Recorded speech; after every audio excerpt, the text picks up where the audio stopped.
আসসালামু আলাইকুম আরহামতুল্লাহি ওবারাকাতু। আমরা ধারাবাহিকভাবে কোরআনুল কারীমের সূরাতুল বাকারার 174 নম্বর আয়াত পর্যন্ত সহিহ শুদ্ধভাবে বানান করে শিখেছি।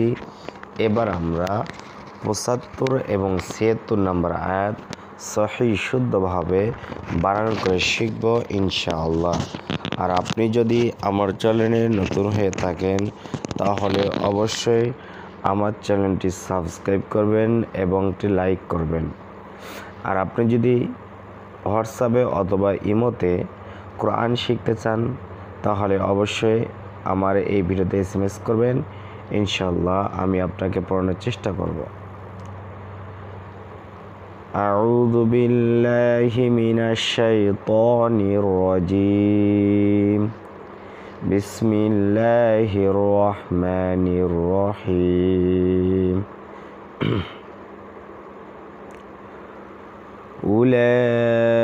উলাইকাল্লাযী হামজা পেশ উ, দেখেন ওর পর কিচ্ছু নাই, এই জন্য ওয়াও বাদ যাবে, তা হামজা পেশ উ।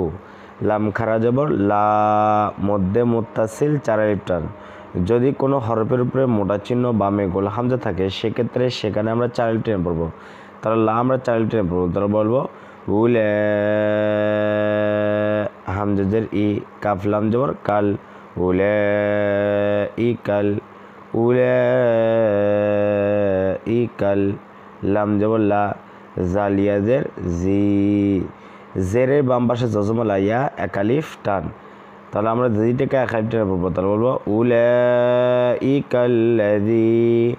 উলাইকাল্লাযী, নুন শিন জবর নাশ, তা জবর তা, র জবর র, নাশতা র।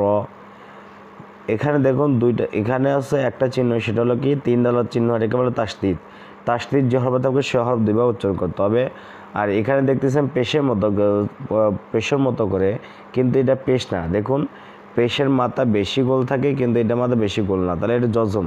আর এই জজম যে হরফ থাকবে ডান দিকে হরফের সঙ্গে একবার মিলিয়ে পড়তে হবে। তাহলে বলবো উলাইকাল্লাযীনা ইশতারা, ওয়াদত পেশ উদ জবর দ, উদ লাম খারা জবর লা, যেখানে খারা জবর থাকবে সেখানে এক আলিফ টেনে বলতে হবে উদ্দলা, লাম জবর লা, তা জবর তা, দলালাতা, উদ্দলালাতা। উলাইকাল্লাযীনা ইশতারাউদ দলালাতা, বা লাম জের বিল, হা পেশ হু, বিল হু, দালিয়া খারা জবর দা, যেখানে খারা জবর থাকবে সেখানে এক আলিফ টেনে পড়তে হবে, বলতে হবে বিল হুদা, উদ্দলালাতা বিল হুদা, উদ্দলালাতা বিল হুদা। উলাইকাল্লাযীনা ইশতারাউদ দলালাতা বিল হুদা।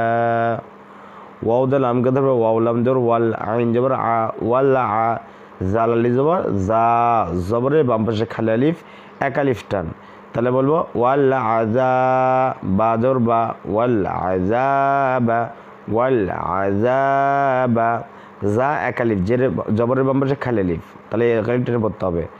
বা যা লামকে ধরবে, বা লাম জার বিল, মিম গাইন জবর মাগ, বিল মাগ, বিল মাগ। তাহলে জজমের উচ্চারণ বুঝতেছেন তো? জজমুল হরফ ডান দিকে হরফের সঙ্গে একত্রে একবার পড়তে হবে। যেরকম পড়তেছি বিল মাগ, ফাজে ফি, র জবর র, ফি র, তাজে তি, বিল মাগ ফি রতি, বিল মাগ ফি রতি, ওয়াল আযাবা বিল মাগ ফি রতি, ওয়াল আযাবা বিল মাগ ফি রতি। ফাজর ফা, মিম আলিফ জবর মা, মধ্যে মুত্তাসিল তিন আলিফ টান। যদি কোনো হরফের উপরে এরকম চিকন চিহ্ন বামে লম্বা হামজা থাকে সেখানে আমরা তিন আলিফ টেনে পড়বো, তাহলে বলবো ফামা, হামজা সদ জবর আস, বা জবর বা, র জবর র, আস বা র, ফামা আস বা র, ফামা আস বা র। হামিম পেশ হুম, আস বা র হুম, আসবারহুম, আইন জবর আ, লাম নুন জবর লান। দেখুন নুনে তাসদিদ গুণনা করা ওয়াজিব। আরেকটা কায়দা রয়েছে, আরেকটা নিয়ম রয়েছে, সেটা হলো যদি তাসদিদওয়ালা নুনের ওপর কমলা কালার অঙ্ক থাকে, কি বলছি তাসদিদওয়ালা, এটা কি বলা তাসদিদওয়ালা নুনের ওপর যদি কমলা কালার রঙকা থাকে তাহলে সেখানে আমরা গুণনা করে পড়বো। এইভাবে বলবো আলান, নুন আলিফ জবর না, জবরের বাম পাশে খালি খালিফ টান, রজের রি, নারী। এখন যদি অফ করি তার রর উপর সাকে দিতে হবে, নাটাকে 3 লাইন টেনে পড়তে হবে, বলতে হবে আলান নার ফামা আসবারহুম আলান নার ফামা আসবারহুম আলান নার। জাল খাড়া দেবো যা, যেখানে খাড়া দেবো সেখানে এক আলিফ টান, লাম জালি কাবজার কা, জালিকা জালিকা, বাজের বি, হামজা নুন জবর আন, নুনে তাসদিদ গুণনা করা ওয়াজিব। আর বলছিলাম তাসদিদওয়ালা নুনের উপর যদি কমলা কালার অঙ্ক থাকে সেখানে আমরা কি করব, এক আলিফ গুণনা করে পড়বো। তাহলে বলবো বি আন, নুন লাম জবর না, লাম খাড়া জবর ল। দেখুন আল্লাহ শব্দের ডানে জবর থাকার কারণে আল্লাহ শব্দের লামটাকে আমরা পুর করব, বলবো ল। বি আন আল্লাহ, হা জবর হা, বি আন আল্লাহ, যালিকা বি আন আল্লাহ, যালিকা বি আন আল্লাহ। নুন জা জবর নাজ, জা জবর জা, নাজ্জা, লাম লাম জবর লাল, নাজ্জালাল নাজ্জালাল, লাম যা লামকে ধরে জজম রয়েছে, তাহলে বলবো নাজ্জালাল, কাবজের কি, তা খাড়া জবর তা, যেখানে খাড়া জবর থাকবে সেখানে আমরা এক আলিফ টেনে পড়বো, তাহলে বলবো নাজ্জালাল কিতাবা, জর বা, নাজ্জালাল কিতাবা, নাজ্জালাল কিতাবা। বালামজের বিল, হাক অফজের হাক, বিল হাক অফজের কি, বিল হাক। এখন যদি অক্ফ করি তাহলে উচ্চারণটা হবে বিল হাক, ধাক্কা দিতে হবে একটু হালকাভাবে, বিল হাক। তাহলে বলি যালিকা বিআন্না আল্লাহা নাজ্জালাল কিতাবা বিল হাক, যালিকা বিআন্না আল্লাহা নাজ্জালাল কিতাবা বিল হাক। ওয়াজর ওয়া হামজা নুন জার ইন, নুনে তাসদিদ গুণনা করা ওয়াজিব।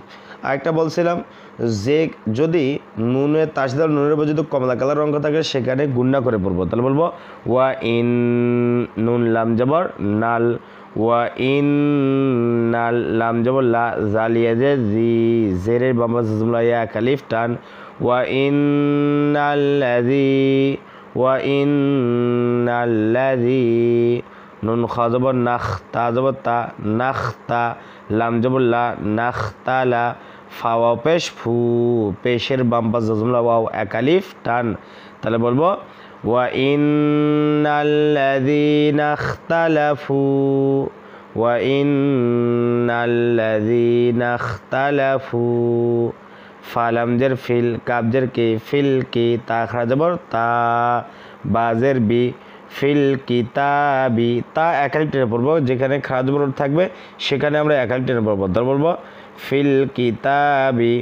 ওয়া ইন্নাল্লাযীনা ইখতালাফু ফিল কিতাবি, লাম জবর লা, ফায়াজের ফি, জেরের বাম্বা জুমলা ইয়া কালিফ টান, লাফি, শিনজে শি, কফ জবর ক, জবরের বাম পাশে খালি বা কালিফ টান, শি ক, লাফি শিক, লাফি শিক, কফ মিম দুই জের কিম, ইকলাব। দেখুন এটাকে বলা হয় ইকলাব, এটাকে বলা হয় কি ইকলাব। যদি তানমিনের পরে বা থাকে, আবারও বলতেছি যদি তানমিনের পরে বা থাকে তাহলে তানমিনটাকে ছোট্ট একটি মিম দ্বারা, দেখুন মিম দেওয়া আছে, ছোট্ট মিম দ্বারা পরিবর্তন করে বলতে হবে, বলতে হবে শিকাকিম, বাজর বা আইনিয়াদের ই, শিকাকিম বাঈদ, দাল দুই যে দিন, বাঈদিন। এখন যদি অফ করি তাহলে দাল উপরে ছাঁকে দিতে হবে, দালটা ধাক্কা দিয়ে পড়তে হবে, আর যেখানে লাল রং করা থাকবে সে হরফটাকে কী করতে হবে, ধাক্কা দিয়ে পড়তে হবে, বলতে হবে বাঈদ। وإن الذين اختلفوا في الكتاب لفي شقاق بعيد। তাহলে আজকের ভিডিওটা এ পর্যন্ত। আপনি বুঝতে পারলেন কোন হরফগুলো কীভাবে উচ্চারণ করতে হবে, নিয়ম কারণ সব জানতে পারলেন। আসসালামু আলাইকুম ওয়া রাহমাতুল্লাহি ওয়া বারাকাতুহু।